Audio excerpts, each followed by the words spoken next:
Good afternoon, everybody. Welcome to another edition of Indycar on Thursday. My name is Gordon Ross. Today's subject is the so-called internal common market, internal common market of the United Kingdom.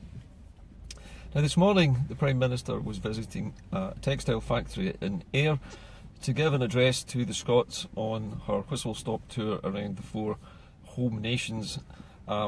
1 year exactly before Brexit actually occurs. So we're now in the last 12 months before leaving the European Union. There's no question now in anybody's mind that we are going to be leaving the Union. Whether we are independent or not, Scotland will be out of the European Union at exactly this time next year. So, what does Mrs May mean by the integrity of the internal common market of the United Kingdom? What she's referring to is the freedom of movement of goods, services, finance and workers across the borders between both Scotland and England, Scotland and Northern Ireland, England and Northern Ireland, and across the borders obviously between Wales and England. So would that be compromised in any way if Scotland were to leave the UK? And the answer to that is no, it wouldn't. It wouldn't make any difference at all to the integrity of this so-called common market, internal common market, which is an invention actually of the Conservative Party. There's always been trading around the UK, free trading, because it was obviously one big conglomeration of nations under one government, so it wasn't a problem. The question is, would it be a problem if Scots who don't like the hard Brexit which is being planned, and also who are not particularly keen on seeing Ireland repartitioned, is there any reason why Scotland leaving the UK would actually affect the integrity of this market? I would argue that there is no reason to suppose that it would, because if Scotland leaves the European Union, which it's going to do anyway with the UK, and if it has decided by that time that the collective will of Scotland is to also step outside of the UK Union so that Scotland can negotiate a better trade deal with Europe than it will get with a hard Brexit, which is not an unreasonable thing to ask when you think about it. But let's say that happens and Scotland and England are outside of the EU. I'm going to take England as a collective identity of both Wales and England together. That leaves Northern Ireland hanging out on the edges of what would be the last part of the United Kingdom.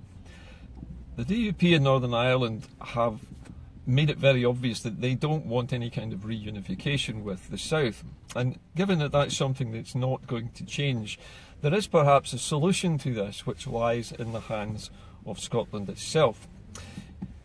If you think about this just for a moment and project forward a couple of years, imagine that Scotland has left the United Kingdom and it has forged a new agreement with the European Union. It's trading perhaps as part of the Free Trade Association.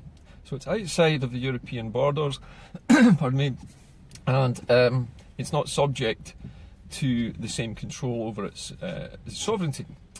But at the same time, because it's outside of the EU, there is no reason therefore why there would be a hard border between England and Scotland, because both would be outside of the European Union. The only difference would be Scotland would be governed from Edinburgh and England would be governed from London, which is fine. Those two governments already talk to one another and trade goes on across the border constantly anyway. That's not going to change. But the issue of Ireland could be solved by Scotland leaving the UK.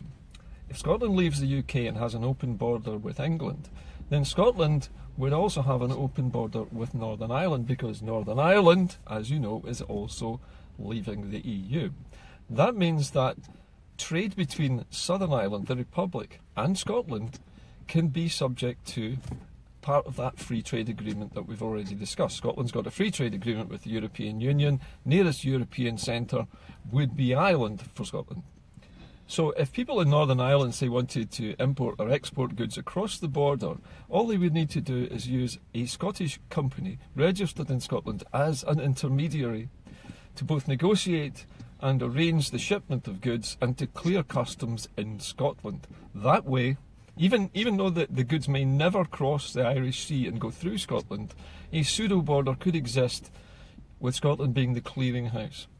Now that would enable Northern Ireland and Southern Ireland to remain without a border. In other words, for goods to flow back and forwards and people to flow back and forwards across the border without any need for any security checks. If there is any problem with any shipments, that can be dealt with through this Scottish interconnection, this extra hub, if you like, where Scotland clears a lot of the goods flowing to and from the Irish Republic, which is still inside the EU. But because Scotland has this trading agreement with the EU, there'd be no trade barrier between Scotland and the Republic.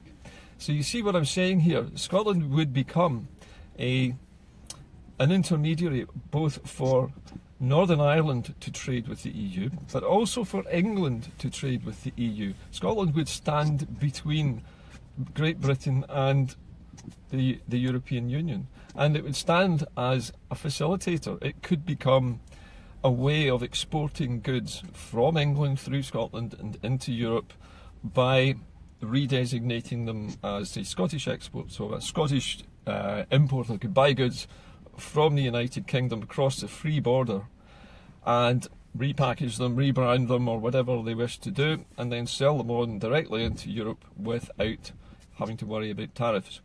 There are lots of get-arounds involved in this, but the interesting thing about it is it places Scotland in a good position, keeps the border open with England so England doesn't suffer, keeps the border open with Ireland so Northern and Southern Ireland do not suffer from a repartitioning and another ramping up of tensions and possibly sectarian violence restarting. We can avoid all of that by just simply getting Scotland to leave the UK, and by Scotland taking up a new role as a facilitator of international commerce between what's left of the United Kingdom and the European Union.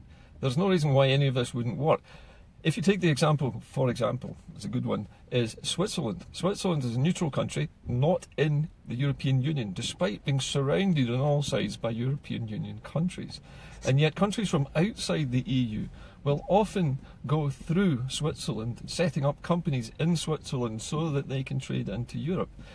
Switzerland is known as obviously a big banking centre because lots of foreign people put billions of pounds worth of money into Swiss bank accounts. But the Swiss also use that facility, they're a huge banking industry, to help facilitate trade in commodities, trade in stocks and shares through the European Union to the outside world.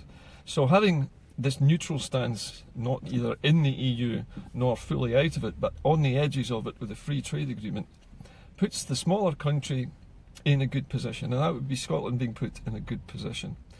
How things would be settled with England and Wales is a matter for negotiation. Everybody worries about the oil, about the fact that it's Scotland's oil, not England's oil, and there's a lot of arguing about that.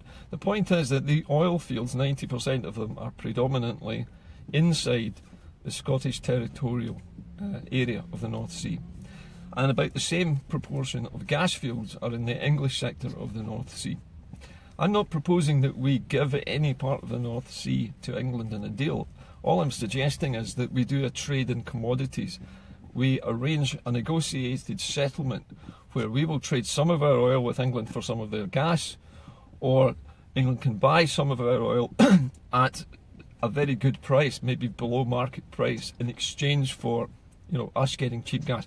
There are all kinds of negotiations which could be done, which would benefit both the remaining part of the United Kingdom, which is outside of the EU, and Scotland, which is perhaps in the European Free Trade Association, which puts us with a foot in either camp. So when you think about this is a logical step to take. And those of you who support independence but also voted to leave the European Union could feel comfortable with this arrangement because it works for both of your ambitions. Scotland is outside both unions but is able to capitalise on its connections between both of them. It keeps free trade open with England and Wales. It keeps free trade open with both sectors of Northern Ireland, both sectors of Ireland, both the north and the south. And it places us in a perfect position to become an international trade hub. So that's the idea. I'm putting it out there today, and I'm pointing this particular broadcast at Brexit voters who are not decrying in any way, I'm not criticising you in any way, and also I'm pitching this towards Scottish Tory voters, because I know there are some of you who have instinctively voted with the Conservative Party in the past because you saw them as the party of business.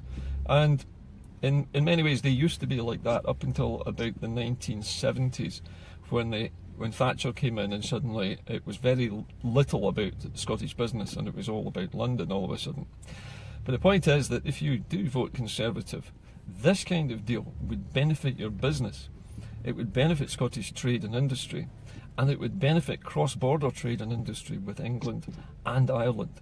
There is no downside to this other than the trading of resources, and we have plenty of resources to trade. We have resources which England and Wales need, and England and Wales have resources which we could use as well. So there is plenty to go around. We're not a poor country. England and Wales are not poor countries either, but it gives Scotland the opportunity to rebuild its economy using a different economic model. We can move away from a debt-based borrowing economy and into a surplus-based resource exploitation type of economy, where we buy and sell commodities, we sell the resources that we have a lot of, and we import the things which we have little of. That way the country can stay in profit all the time, keep a trade surplus and build up a hefty war chest in its central treasury, which can then be used for the good of everybody in the country, for infrastructure projects, fixing the roads, fixing the sewers, providing better services, feeding into the National Health Service in Scotland to make things to make the country a better place to live. All of this is possible, but only if we step outside of the UK Union. For those of you who'd worry about losing the Queen, well, I'm not proposing that we get rid of the Queen at this stage. She could stay the head of state, she could stay on the stamps and on the cash, and those of you who are very British-minded are welcome to keep her as your head of state, and that doesn't matter, that wouldn't change at all. The only thing that would change is where the government is happening and what Scotland's economic model would become. I think this would work well for everyone. It would give us all the opportunity to achieve what we want to achieve. I know some more British nationalist-minded people would probably disagree with this because they like the flags and they like the Queen, and they can't get past that. And I cannot convince people who have that mindset to change their minds. All I'm asking you for is anyone out there who's maybe not thought of independence as a solution to problems, think about it this way. It's a possible way of keeping the UK's trade going, increasing its trade with Europe while still staying outside, and connecting Northern Ireland with the Republic of Ireland and all the rest of the UK connections as well. All feeding through Scotland into that hub and being able to import and export goods through Scotland as an intermediate trade centre. Lots and lots of possibilities here. In every big upheaval, there are always opportunities if we look for them. And I'm hoping that Scottish business people and English business people across the border as well, farmers, suppliers, shopkeepers, importers and exporters, manufacturers, everyone has a think about this and think about the potential benefits of Scotland becoming self-ruling, self-governing, without having to follow the hard Brexit which is being planned for England and Wales. That might suit England and Wales. I'm not saying it's bad for them, it might well be right for them, but it's not right for us. We require to be connected because our exports are what really supports our country, and if our exports are hurt by Brexit, it will force down the standards of living and throw tens of thousands of people out of work. That's something that nobody wants, doesn't matter what party they're in. So that's my message today. Think about independence or separation from the UK and Europe as the potential solution to everybody's problems in all four of the home nations. That's it. See you tomorrow.